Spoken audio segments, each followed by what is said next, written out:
Hello, my love nuggets. I have a realization slash thought that I would love to share with you. Sure, I may or may not have had a little bit of soju in the process, but you know what? That's just to loosen the lips. That's all. So here's my thought slash, but before the thought, a little bit of context. So earlier today, I had the wonderful opportunity to run into one of my followers. I don't like to say followers. Let's say community members. So sorry.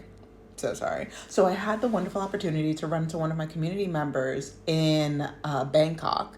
I made like a quick friend, I guess. Possibly soon to be friend, definitely acquaint. I don't know. I met somebody at at IKEA. And so me, her, and her daughter were gonna go and get ramen. And in the process of getting ramen, I was grabbing us a seat, and then one of my community members were like, "Oh my gosh, is that Shayna?" to my friend as I was waving over the friend lady that I just met, whatever. And she was like, "Yeah, her name is Shayna." She's like, "Oh my gosh, I know her from YouTube." So then she was like, "Shayna, somebody knows you from YouTube." I was like, "Oh, hi." So then go over, have a conversation, very lovely. And as I was talking to the community member, the community member's dad came over, started talking about like, "Oh, hey, so you're on YouTube. My daughter watches you on YouTube, all this stuff." And I'm like, "Oh, okay. Like, what do you talk about?" And in me explaining all that I do on social media, there was a brief moment of fear that I had in explaining to a man that I talk about decentering men, because I know that, mind you, I don't know this man. All I know is that their child, I say daughter, I don't know how they would like to go gender wise. Let's say child, just to be inclusive. All I know is that their child is interested in my content.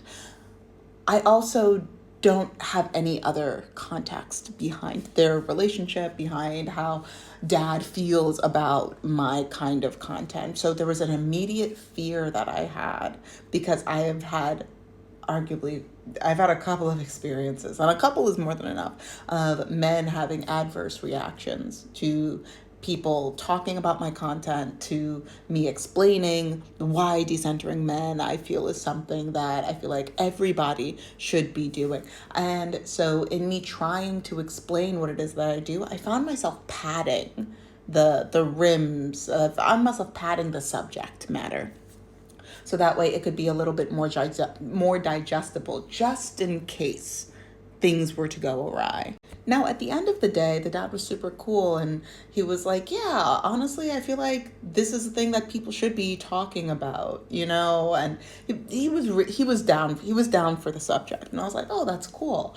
But I was also like, "Wow, it's interesting that I am having this experience of." While I am obviously very proud to talk about my thoughts on this subject and my experience of this as it relates to safety internationally, and how different people, different cultures, different spaces are open, closed to this kind of subject matter, especially, let me be more specific, the men in different spaces, places, and cultures might be more open or closed to different kinds of subject matter. I was like, "Oh, it's not a weighing game. It's not a pros and cons. It's not even a game, really.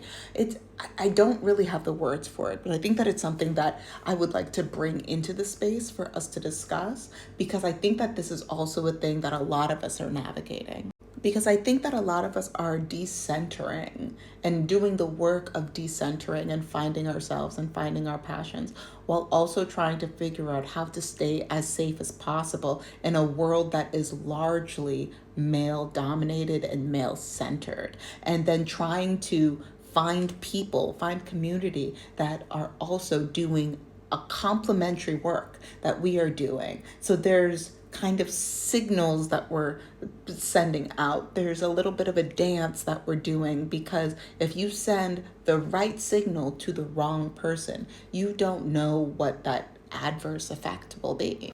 And now, retrospectively, looking back on it, I'm like, okay, worst case scenario, I'm not in the United States. It's not like somebody's going to like unalive or physically assault me in public, right? But worst case scenario, okay, Shayna, he, not that this happened because it didn't happen, but okay, worst case scenario, you have this conversation with a man explaining what it is that you do. They get upset and then they storm off.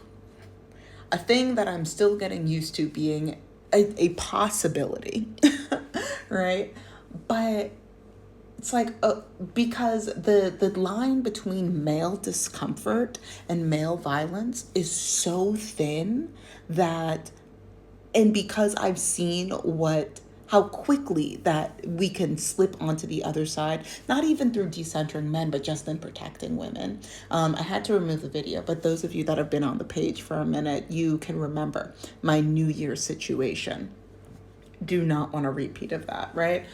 And I'm like, because of how quickly it can switch over and you never really know. Like the daughter knows the daughter has a better understanding of her dad. I don't know this man. I'm just like, and this is, once again, there's no, if you're watching this, I adored meeting you. I adored meeting your dad. This is no, please don't feel bad for introducing me. This is nothing about that. This is just a larger conversation. But I was like, oh, this is so interesting, this internal experience that I am having around me simply existing and trying to have what would be a pretty normal passive conversation, but the nuances of safety that come up and how these kinds of things show up for so many women and femmes. I had to switch to a different corner so that way I could plug in because my phone is dying. But to add on to this conversation, I found it doubly interesting in that when I was sharing my recollections and feelings about the experience with my best friend, she was like, okay, like after it was, and she was like, okay, Shayna, so now you know that you can potentially be spotted while you're in Asia.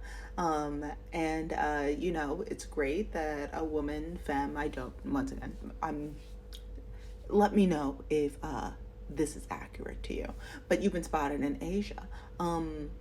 So if a man were to spot you in Asia, what do we say, Shayna? And I was like, Shayna who? And she was like, absolutely. And if they say, and she was like, and if they say, oh, aren't you the woman that talks about decentering men? You say, I don't know. I don't even know what that means. And I'm like, the way that we tee-heed about that was both funny and very telling because she, above all, prioritizes my safety, as I try to also, but also being in the moment and having the community that I have. It's not that my safety is in front of mine, but because she's able to see my social media life a little bit more objectively than I am because I'm on the inside and she's on the outside looking in. I was like, wow, I just find this to be such an interesting thing to talk about. And I think the nuances of this are things that women and femmes have to navigate on an everyday basis in the workplace, on the street, at the grocery store. Like the ways that we have to signal for safety, hide certain truths about ourselves for safety, and it's troubling and it's painful and it's uncomfortable, but also I would rather be alive. And not to say that I know that different countries work differently and not everywhere is so abjectly violent as the United States, but also you never know how people are going to handle men not being the center of the world. So those are my thoughts. I'd love to hear yours. Please type them in the comments. And please, once again, stay safe out there.